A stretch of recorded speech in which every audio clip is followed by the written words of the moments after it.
ദേശീയ രാഷ്ട്രീയത്തിൽ ഞങ്ങൾ പറഞ്ഞുകൊണ്ടിരുന്ന ഓരോ കാര്യവും ശരിയാണ് എന്ന് കൂടുതൽ വ്യക്തമാവുകയാണ്.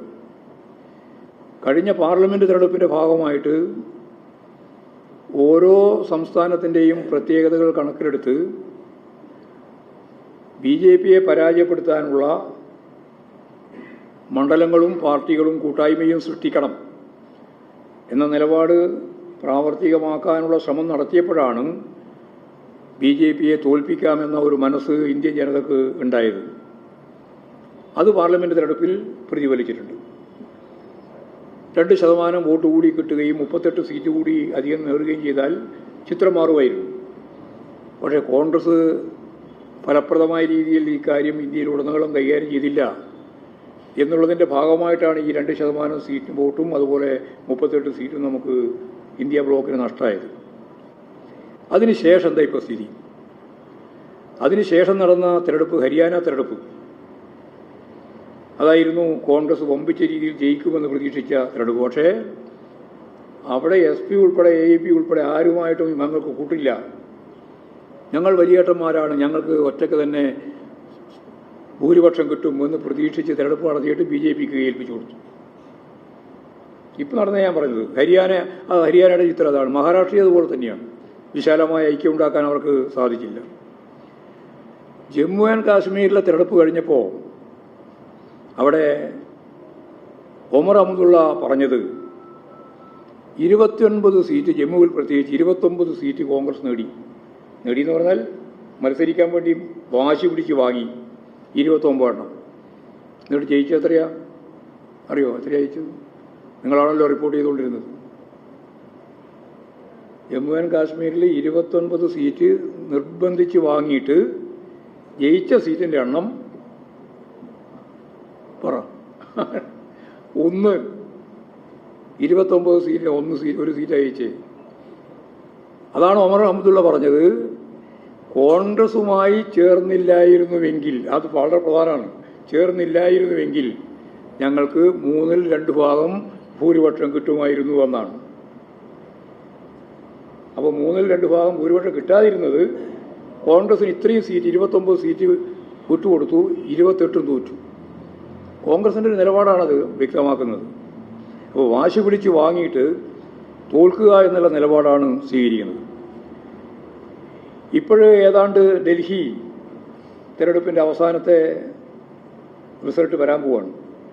ഇതായാലും ഒരു കാര്യം ഇപ്പോൾ വ്യക്തമായിട്ടുണ്ട്, അവിടെ കോൺഗ്രസിനെ പറ്റി പറയേണ്ടിയില്ലല്ലോ, വട്ടപ്പൂജ്യാണ്. തോറ്റു എന്ന് പറയുന്നത് എന്ത് കാര്യമുള്ളൂ? കഴിഞ്ഞ പ്രാവശ്യം അങ്ങനെയാണ്, വട്ടപ്പൂജ്യാണ്. അതിൻ്റെ അപ്പുറത്തെ പ്രാവശ്യം അങ്ങനെയാണ്, 3 പ്രാവശ്യമായി പൂജ്യം. അവിടെ BJP അധികാരത്തിൽ വരുന്നതാണ് സ്ഥിതി. ഇന്ത്യ പോലുള്ള രാജ്യത്തിൻ്റെ തലസ്ഥാന പട്ടണം ഉൾക്കൊള്ളുന്ന ആ ഡൽഹിയിൽ BJPയെ അധികാരത്തിൽ എത്തിച്ചതാരാണ്? നിങ്ങൾക്ക് പറയാം ആരാ? ഒരേ ഒരാളാണ്. അതാരാ? കോൺഗ്രസ്സാണ്. കോൺഗ്രസ്സിന് യഥാർത്ഥത്തിൽ ഇപ്പോൾ അവിടെ ഏതാണ്ട് കിട്ടിയിട്ടുള്ള വോട്ടിൻ്റെ ശതമാനം മാധ്യമങ്ങൾ പറഞ്ഞ 6%. 6%.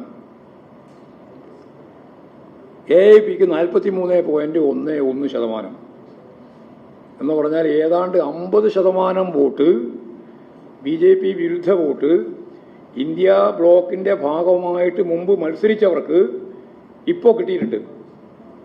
എന്നിട്ട് 0 സീറ്റ് കോൺഗ്രസിനും 24 സീറ്റ് AAPക്കും ലഭിക്കുന്ന അവസ്ഥയാണ് ഉണ്ടായത്.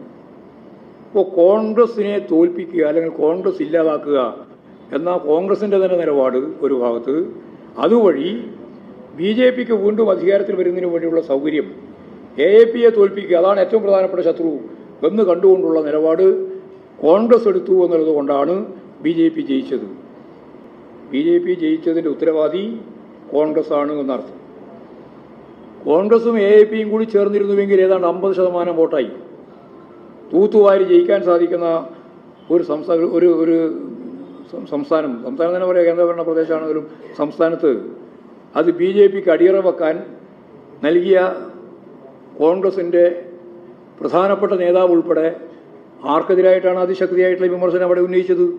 ആ ഉന്നയിച്ചത് മുഴുവൻ നിങ്ങൾക്കറിയുന്നത് പോലെ രാഹുൽ ഗാന്ധി ഉൾപ്പെടെ AAPക്കെതിരായിട്ടുള്ള വിമർശനം ഉന്നയിച്ചുകൊണ്ടാണ് അവിടെ ഒരു ഐക്യപ്രസ്ഥാനം രൂപപ്പെടുത്തി വിശാലമായ ഒരു BJP വിരുദ്ധ മുന്നണിക്ക് രൂപം കൊടുക്കുന്നതിന് പകരം ഞങ്ങൾക്ക് ജയിക്കാൻ സാധിക്കുക. എവിടെ ജയിക്കാനാ? ഒന്നുകിൽ പാരമ്പര്യമായിട്ട് എപ്പോഴെങ്കിലും ജയിക്കണം.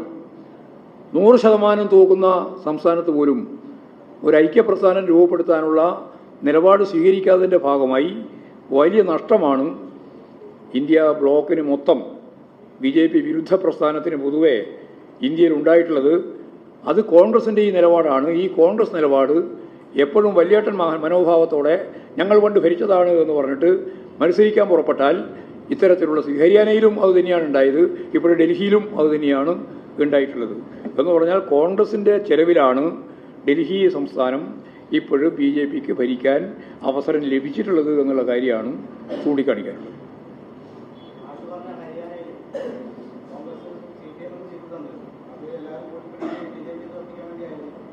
ആരെ? അല്ല, കോൺഗ്രസ് ഞാൻ പറഞ്ഞത് CPM-ൻ്റെയും കമ്മ്യൂണിസ്റ്റ് പാർട്ടിയുടെയും പ്രശ്നമല്ല ഞാൻ പറഞ്ഞത്. ഹരിയാനയിൽ BJPക്കും കോൺഗ്രസിനും തുല്യ ശതമാനം വോട്ടാണ് കിട്ടിയത്. ഒന്നുകൂടി ശ്രദ്ധിച്ചോ, ഹരിയാനയിൽ കിട്ടിയ വോട്ട് BJPക്കും കോൺഗ്രസിനും തുല്യമായിരുന്നു. അപ്പോൾ ആ മുന്നണിയിലേക്ക് കൊണ്ടുവരാതിരുന്ന AIPക്കും അതുപോലെ തന്നെ SP-ക്കും ഉൾപ്പെടെ അതിനേക്കാൾ എത്രയോ കൂടുതൽ വോട്ട് കിട്ടിയിട്ടുണ്ട്.